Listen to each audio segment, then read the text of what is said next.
What's a bad miracle?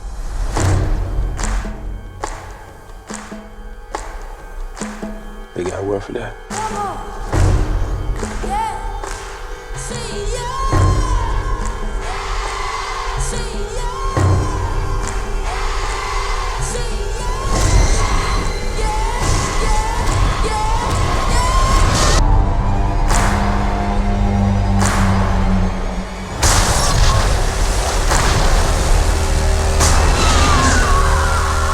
What's going on, everyone? The Great Talent here, and today we're going to talk about Nope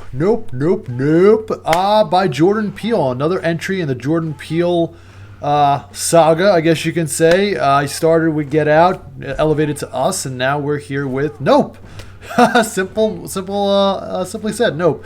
Can I recommend this movie? Nope. No, I'm just kidding. We'll get to that in the end, but first and foremost, thanks for stopping by. If you happen to like the video on the channel, check it out. I have over 300 videos on the channel already. If you like them, why not subscribe?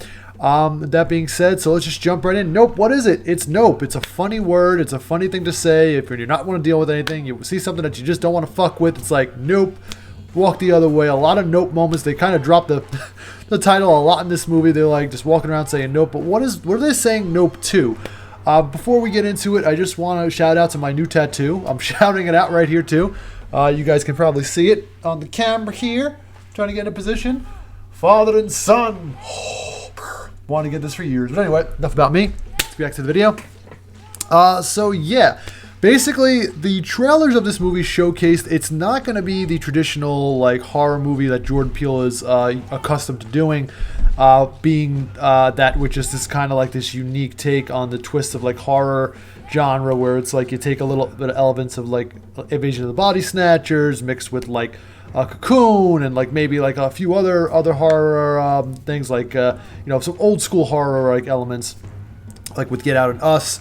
And then this movie kind of feels like a Western sci-fi horror-ish, like kind of more along the lines of like, I want to say like something out of an H.G. Wells novel, like The Day the World Stood Still, or maybe like War of the Worlds almost, kind of, sort of, but not really, because, Jordan Peele does take a lot, and he draws inspiration, if I do say so myself, from M. Night Shyamalan. I think he used M. Night Shyamalan as a template. Maybe he idolized him growing up, or maybe not. Maybe he just likes his style of movies, because there's always that one twist in the movie that you go, oh, so that's what that is. Oh, it was a jar of preserves. Oh, yeah. Like, you know what I mean? Not going to spoil it. Don't worry. No spoilers here from me, folks. Just know that if you think that from the trailer you saw like maybe Martians and whatever and aliens in the trailer, you're on the right track, but not. It's like a yes and no kind of thing, maybe, kind of, sort of. We don't know. What we do know is that the performances done in the movie by the actors in the movie are pretty solid for the most part. There are some maybe overacting going on by some of the characters, and maybe some underacting going on by certain characters. What do I mean by that? So I'll just use two for examples. I feel like Keke Palmer, she's hit or miss for me. She's kind of funny. She adds a nice comic relief to the movie, but for others, she might be overbearing, a little overacting going on. But, I was told by my girlfriend that it's just her personality. I mean, I'm not too familiar with her. I think this is the first movie I've ever seen with her in it, or anything with her in it. And, overacting, yeah, that could be like a foreseen that point, from that point of view. Underacting, I like Daniel Kaluuya as an actor. I liked him ever since I saw Get Out, but I feel like he underacts. I feel like he has so much more potential there, and he's just like his main like shtick and motif is just that one-liners going nope, or like just delivering one-liners, very, very soft-spoken and everything. I feel like he could do a lot more. Would like to see it in this movie. He's just the standard staple of Daniel Kaluuya, just going one-liner, monotone, all that shit. But I guess that is what they were aiming for. Steven Yeun is a delight too. Has a pretty tragic backstory in this movie, and that said, that he's like this child actor turned like cowboy, like recluse type of like entertainer in his sideshow attractions in the Midwest. He undertook a traumatic experience filming this television show starring a chimpanzee back in like the 90s. There was a little flashback to that. It was kind of a dark moment, like a Planet of the Apes type moment, like it was rated like fucking NC-17. Very, very dark, very gory type of thing going on there. Won't spoil that too much. Let you folks find out for yourself. But anyway, the main plot goes like this. It starts where, Keith David is also in the movie. Very, very underused Keith David is in this movie.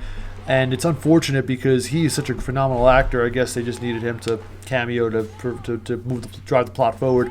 And Keith David's in the movie in the beginning. It takes place where it's like they're like a horse ranchers.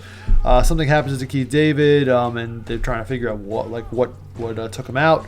And it just leads into some type of crazy type of story that kind of feels like a mix of Signs with M. Night Shyamalan Signs, and like I said, a little bit of little sprinkles of little War of the Worlds, or even I'd say more so Signs than anything else, because it just keeps going back to Signs, where you keep seeing these signs everywhere that there is other life out there.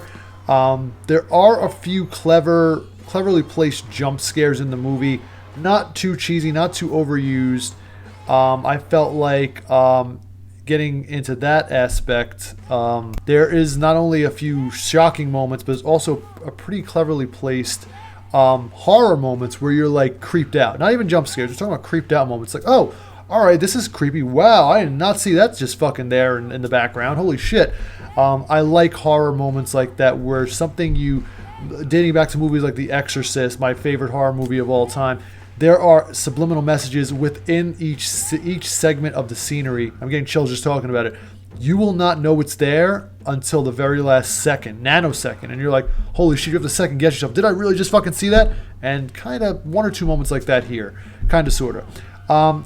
Jordan Peele movies are horror. They are mainly focused on horror, but they do have a little bit of comedy here and there, comic relief. I felt like some of the comedy segments here, were pretty decently placed, but I felt like it was a little too funny at times, and it wasn't there wasn't a good ratio or balance between horror and comedy or whatever.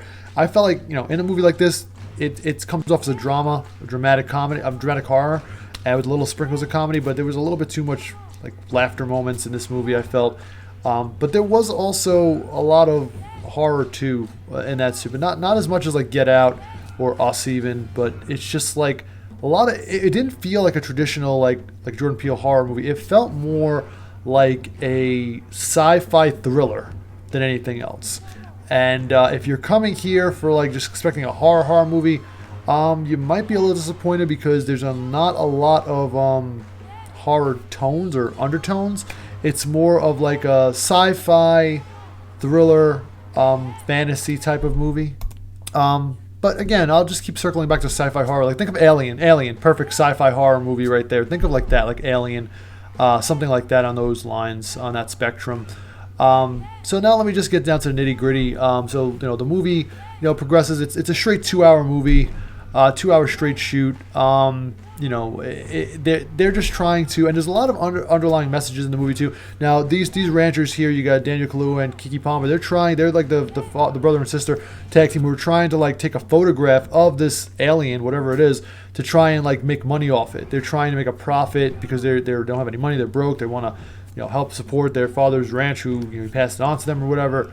And it's just, and the underlying messages, it's and Jordan Peele also is about that too. Other than the twists, the M. Night Shyamalan twist, he's also about these underlying messages. Okay, there's a lot of animal cruelty going on in this movie too. And also about on Mother Earth and everything like that. So it's a message be kind to animals, be kind to Mother Nature. You're fucking up the planet, even though humans and they want to take a photograph of this alien creature to not only make money off it, but they're claiming that it'll help the world. Might save the world, and that's just to me, it's a metaphor for how these big corporations, these bodies of power think that they're helping humanity and the world even, and in reality they're not. They're looking out for numero uno, and themselves, and they're looking to turn a profit. They're looking to make money, and then it's making money first. And if we can help the world, we'll do that second. But first it's all about the money, baby, money.